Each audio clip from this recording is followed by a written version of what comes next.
चंद्रपूर जिल्ह्यातल्या मोरवा विमानतळावर आज फ्लाइंग क्लबचं उद्घाटन करण्यात आलं। माजी केंद्रीय मंत्री राजू प्रताप रुडी यांच्या हस्ते फ्लाइंग क्लबचं उद्घाटन झालं। जुन्नरच्या नारायणगाव रस्त्यावर बिबट्याचा मुक्त संचार दिसून आला। एका पायाने जखमी असलेला बिबट्या रस्त्यावर फिरताना कॅमेऱ्यात कैद झाला। या बिबट्याचा व्हिडिओ सोशल मीडियावर व्हायरल झाला। शिर्डीतील दुहेरी हत्याकांडानंतर पालिका प्रशासन ॲक्शन मोडवरती आली। शिर्डी भिकारी मुक्त करण्यासाठी पालिकेनं भिक्षा मागणाऱ्यांची धरपकड सुरू केली। निराधारांना चेंबूर आणि विसापूरच्या बेगर होममध्ये रवाना करण्यात येणार आहे। वराडच्या वहागावमध्ये जिल्हा परिषद शाळेच्या नूतन इमारतीचा भूमिपूजन सोहळा संपन्न झाला। 150 पदवीधर महिलांच्या हस्ते हे भूमिपूजन करण्यात आलं। खेडमधील शामराव सहकारी बँक संचालकांच्या मालमत्तेच्या व्यवहारावर निर्बंध घालण्यात आले। कोट्यवधी रुपयांच्या गैरव्यवहार प्रकरणी सहकार संस्थेच्या सहाय्यक निबंधकांनी ही कारवाई केली। वाशिम जिल्ह्यात खरीप हंगामातील कापसाच्या वेचण्या अंतिम टप्प्यात आहेत। दरम्यान गुलाबी बोंड अळीचा प्रादुर्भाव नियंत्रणात ठेवण्यासाठी कापसाच्या फरदड पिकाचं उत्पादन न घेता पिकाचे अवशेष उपटून किंवा काढून टाकावे असं आवाहन कृषी विभागाने केलं। हिंगोली जिल्हा परिषदेच्या मुख्य प्रवेशद्वारावरच अस्ताव्यस्त स्थितीत वाहनांची पार्किंग केली जाते।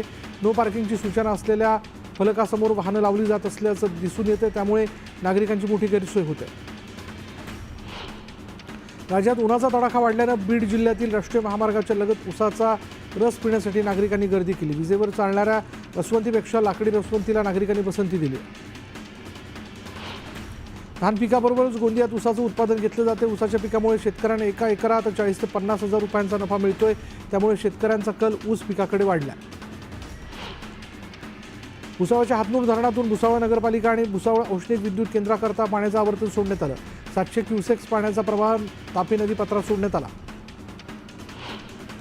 ओबीसी समाजाच्या विविध मागण्यांसाठी राष्ट्रीय ओबीसी महासंघाच्या वतीनं राज्यभर आंदोलन करण्यात आलं।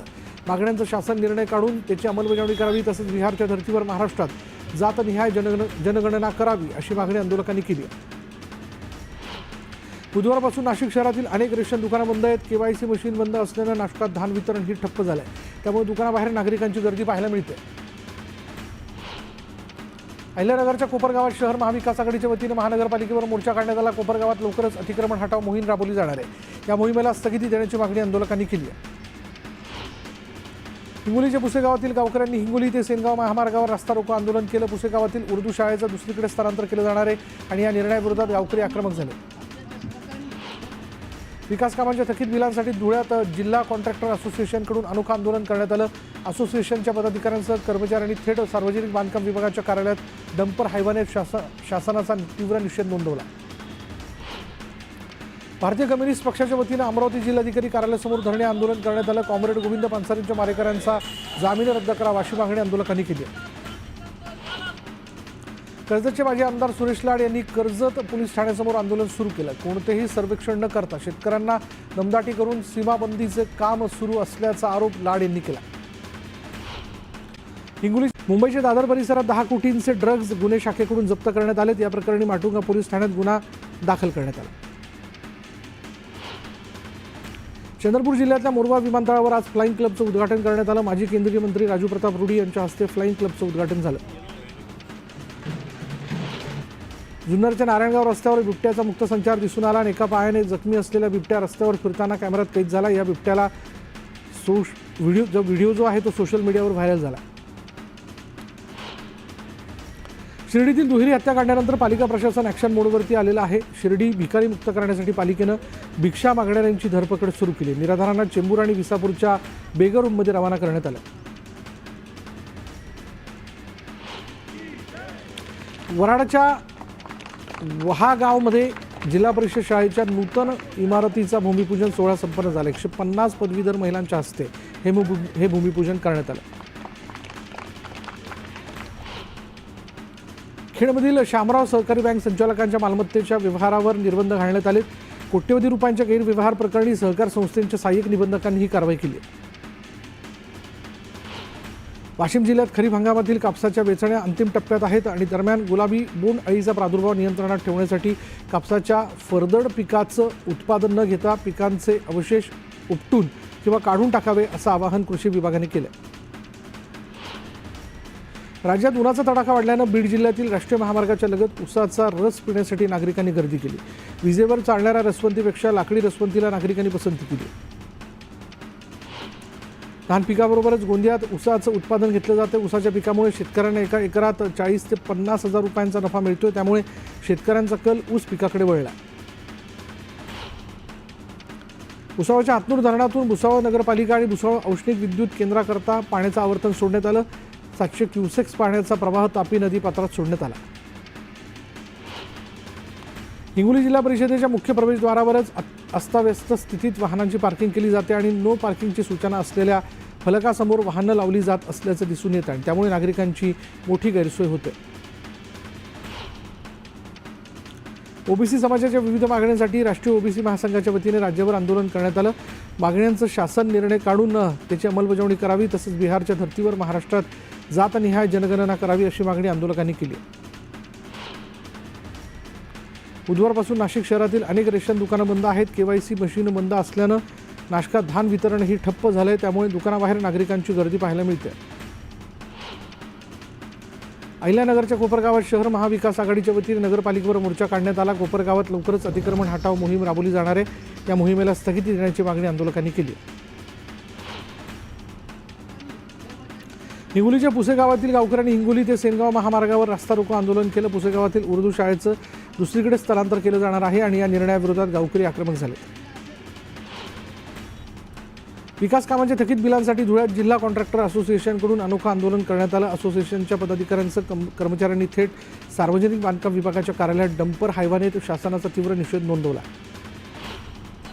भारतीय कम्युनिस्ट पक्षाच्या वतीने अमरावती जिल्हाधिकारी कार्यालयासमोर धरणे आंदोलन करण्यात आलं। कॉम्रेड गोविंद पानसरेंच्या मारेकऱ्यांचा जामीन रद्द करावा अशी मागणी आंदोलकांनी केली। कर्जतचे माजी आमदार सुरेश लाड यांनी कर्जत पोलीस ठाण्यासमोर आंदोलन सुरू केलं। कोणतंही सर्वेक्षण न करता शेतकऱ्यांना दमदाटी करून सीमाबंदीचे काम सुरू करण्याचा आरोप जो आहे सुरू असल्याचा आरोप लाड यांनी केला। मनमाड चांदवड मार्गावर एसटीने दुचाकीला धडक दिल्यानं अपघात झाला आणि अपघातात एकाचा मृत्यू झाला तर एक जण गंभीर जखमी झाला। धरणगाव तालुक्यातील पाळधी आणि बांभोरी इथल्या गावठी दारू अड्ड्यावर पोलिसांनी धाड टाकली। धाड टाकत पोलिसांनी हजारो रुपयांची गावठी दारू रसायनं नष्ट केली। 3 संशयितांना ताब्यात घेतला असून गुन्हा दाखल करण्यात आला। धाराशिवचं राजकीय टायगर ऑपरेशन मी नाही तर स्वतः उपमुख्यमंत्री एकनाथ शिंदे करणार असं विधान पालकमंत्री प्रताप सरनाईक यांनी केलंय। वाघ दोनदा जाळ्यात अडकलेला पण योग्य ठिकाणी इंजेक्शन न दिल्याने तो सुटला असंही सूचक विधान सरनाईकांनी केलं। 24 फेब्रुवारीचा जनता दरबार हा ठाणेकरांसाठी असणार असून यापुढे ठाण्यातील प्रत्येक तालुक्यात असे जनता दरबार घेणार असं गणेश नाईकांनी पुन्हा एकदा स्पष्ट केलं। त्यामुळे शिवसेना आणि भाजपमध्ये कोल्ड वॉर सुरू होण्याची चिन्ह आहेत। आगामी निवडणुका युती म्हणूनच लढण्याची तयारी असल्याची माहिती भाजपचे कार्यकारी प्रदेशाध्यक्ष रवींद्र चव्हाण यांनी दिली। या दरम्यान योग्य वेळी निर्णय घेतला जाईल असंही चव्हाण म्हणाले।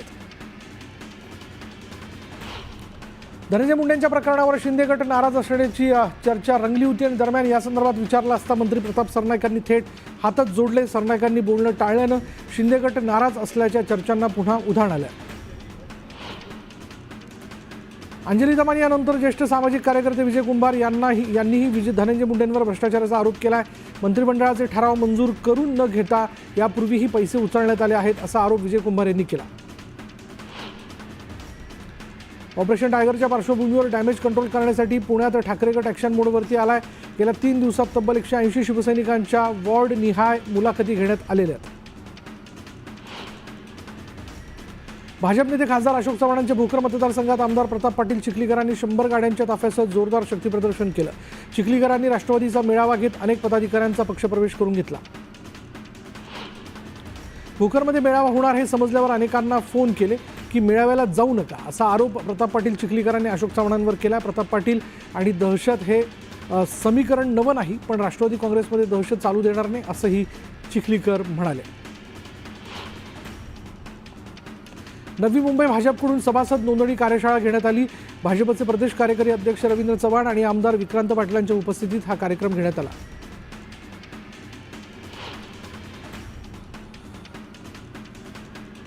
लाडकी बहीण योजनेचा निकषात कोणताही बदल करण्यात आला नसल्याची माहिती मंत्री आदिती तटकरे यांनी दिली। ज्या बहिणी निकषात बसत नाहीत अशा बहिणींनाच योजनेचा लाभ मिळणार नाही असं तटकरे म्हणाले। कृषी मंत्री माणिकराव कोकाटेंना 15,000च्या जात मुचलक्यावर जामीन मंजूर करण्यात आला। सत्र न्यायालयाने अपील करण्यासाठी 3 दिवसांची मुदत दिली आहे। माणिकराव कोकाटे आणि भाऊ सुनील कोकाटेंना मुख्य न्यायदंडाधिकारी न्यायालयाने शिक्षा सुनावली आहे। छावा चित्रपटाच्या माध्यमातून इतिहासाची मोडतोड आणि विकृतीकरण करण्यात आल्याचा आरोप राष्ट्रवादी शरद पवार पक्षाचे प्रवक्ते डॉक्टर शिवानंद भानुसे यांनी केला आहे। खोटा इतिहास नव्या पिढीसमोर ठेवून एक नरेटिव्ह सेट केला जात असल्याचं भानुसे म्हणाले। तालुका कृषी अधिकारी आणि सहकर्मचाऱ्यांच्या जाचाला कंटाळून सिल्लोडमधील कृषी सहाय्यक योगेश सोनवणे यांनी तालुका कृषी कार्यालयात आत्महत्या केली। आत्महत्या करण्यास प्रवृत्त केल्याच्या पत्नीच्या आरोपावरून पोलिसात गुन्हा दाखल करण्यात आला। शिवसेना पदाधिकारी अशोक धोडी अपहरण आणि हत्या प्रकरणाच्या 1 महिन्यानंतरही मुख्य आरोपी अविनाश धोडी अजूनही फरार आहे।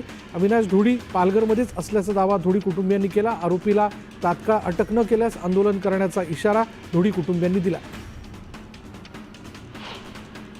अमरनाथमध्ये इलेक्ट्रिक दुचाकीला अचानक आग लागली आणि या दुचाकीच्या आगीमुळे बाजूला उभ्या असलेल्या तब्बल 12 गाड्या आगीच्या वक्षस्थानी गेल्या।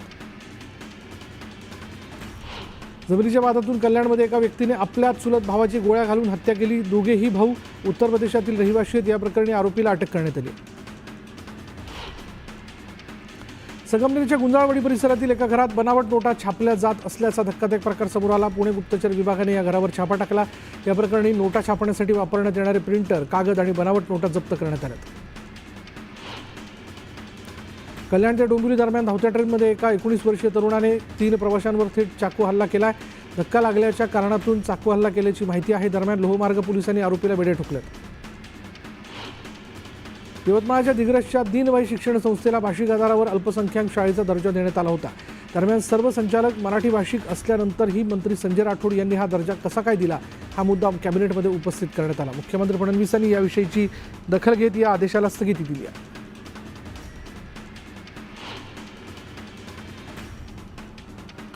अमरावतीच्या सिद्धपूरमधील एका मठात सेवेकरी आणि साथीदाराने एका अल्पवयीन मुलीचं लैंगिक शोषण केलं। त्यामुळे ही मुलगी 8 महिन्यांची गर्भवती राहिली। दरम्यान तक्रारीनंतर दोन्ही आरोपींसह पीडितेच्या मावशीला पोलिसांनी बेड्या ठोकल्यात। तर अत्याचार प्रकरणातील 4था आरोपी पीडितेचा मामाच निघाला असून त्यालाही अटक करण्यात आली आहे।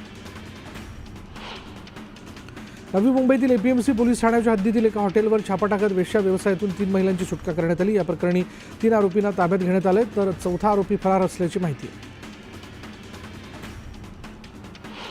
केडीएमसी हद्दीतील अनधिकृत इमारती प्रकरणी ठाकरे गटाने धक्कादायक प्रकार उघड केलेला आहे। कोर्टाच्या निकालानंतर साई गॅलेक्सी इमारतीत एका खोलीचं रजिस्ट्रेशन झालं। रजिस्ट्रेशन बंद असताना हे कसं शक्य झालं, असा सवाल ठाकरे गटानं केला। वाशीतल्या पामबीच मार्गावर वाहन चालकांचा जीवघेणा प्रवास सुरूच आहे। अपघाताची घटना ताजी असतानाही वाहन चालकांकडून विरुद्ध दिशेने प्रवास करून वाहतुकीचे नियम धाब्यावर बसवले जातात।